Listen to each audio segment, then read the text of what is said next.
বাবা বাবা, এখন কয়টা বাজে? তুমি এখন বাড়ি এসেছো? 10টা। এখন রাত 10টা বাজে আর এখন তোমার বাড়ি আসার মতন টাইম হলো? হ্যাঁ, কি সুন্দর, বাহ খুব ভালো। সারাদিন আমি খেটে খেটে মরবো আর বাবু কি করবে? বিকাল হলে পরে বেরাবে আড্ডা মারতে। আর এই যে এখন বাজে রাত 10টা, এখন বাড়িতে ঢুকছে। কি সুন্দর, যা করেছো করেছো। চলো, আমার খিদে পেয়েছে, খাবে আসো। আমি খেয়েছি, খাবো না। ও আচ্ছা, খেয়েও এসেছে তাহলে। খেয়েও এসেছে, আমি এতক্ষণ না খেয়ে বসে আছি আর বাবু বলছে এখন নাকি উনি খেয়ে দিয়ে তারপর বাড়ি ঢুকেছে। খুব ভালো খুব ভালো। তাহলে আর কি, খাওয়া দাওয়া তো সবই হয়ে গেছে, তাহলে শুয়ে পড়ো, এখন বসে থাকার কি দরকার? শুয়ে পড়ো শুয়ে পড়ো। বাহ, আমি শোয়ার কথা বললাম উনি শুতে যাচ্ছে। কি সুন্দর, আমি যে এদিকে না খেয়ে দিয়ে যে বসে আছি সেই দিক কারো কোনো ধ্যান নেই। সেদিক ধ্যান থাকবে কেন? মানুষ বাড়িতে এসে যখন দেখে বউটা খায়নি, তখন তো তোমার উচিত ছিল ভাত কটা এনে আমাকে একটু মাখিয়ে খাইয়ে দেওয়া। আচ্ছা ঠিক আছে, মানলাম তুমি আমাকে মেখে খাইয়ে দেবে না, কিন্তু ভাত কটা তো একটুখানি বেড়ে এনে বলতে পারতা যে খেয়ে নাও। আচ্ছা ঠিক আছে, ভাবলাম তুমি ভাতটা বেড়ে এনেও দেবে না, কিন্তু ভাতটা ফ্রিজে দিয়ে আসতে পারতা, ফ্রিজে তো তুলে ধুয়ে আসতে পারতা, ভাতটা তো নষ্ট হয়ে যাবে। তাহলে তুলে ধুয়ে আসি।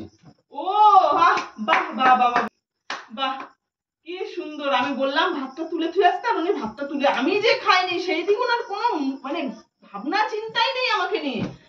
আমি যেই বললাম ভাতটা তুলে থুয়ে আসতে, আর উনি তুলে থুয়ে আসতে গেল, আবার এখানে এসে বসে পড়লো। মানে আমি যে খাইনি বা কিছু, সেই দিক কোনো কোনো যায় আসে না। আচ্ছা ঠিক আছে, ভাতটা নষ্ট হয়ে যাক, ভাতটা নষ্ট হয়ে যাক, ফ্রিজে তুলতে হবে না তো, ফ্রিজে তুলতে হবে না। ভাত নষ্ট, সংসারটা তো আমি চালাই, সংসারটা তো তুমি চালাও না।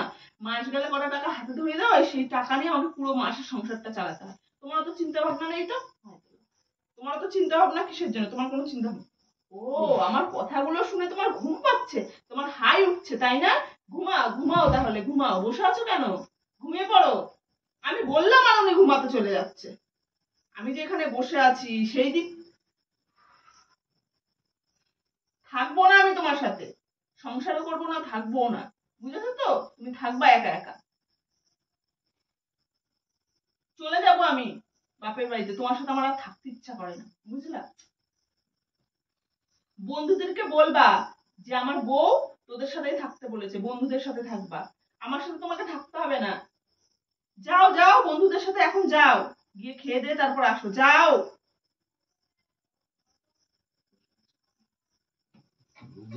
বাহ, আমি বললাম আর তুমি চলে যাচ্ছ।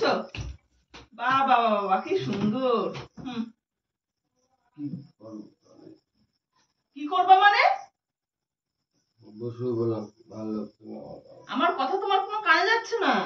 আমি কিন্তু খাইনি, না খেয়ে এখানে বসে আছি। খেয়ে নাও, খেয়ে। খেয়ে নেবো মানে? তোমার তো উচিত আমাকে এনে খাইয়ে দাও, আমি কেন গিয়ে খেয়ে নেবো? আমি খাবো না। চলো খাবো, চলো চলো। না থাক, আমি এখন আর খাবো না, আমি এখন আর খাবো না, থাক, আমি এখন আর খাবো না।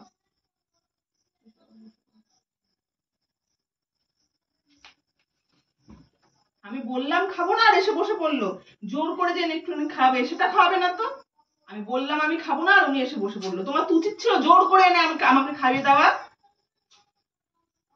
নষ্ট হয়ে যাবে গো। মাথা তো নষ্ট হবে, আমি কথা বললে তো তোমার মাথাই নষ্ট হয় তাই না? কবে থেকে বলেছি ফ্যানটা একটু ছাড়িয়ে নিতে, গরমের মধ্যে এভাবে থাকা যায়? ফ্যানটাও সারাচ্ছে না। নিজে তো সারাদিন বাইরে বাইরে থাকে, বাইরে বাইরে ঘুরে বেড়ায়, বাড়িতে তো আমি একা থাকি না। রাত্রেবেলা একটু শো হয়ে গেল, আবার সকালবেলা উঠে ডিউটিতে বেরিয়ে যাওয়া।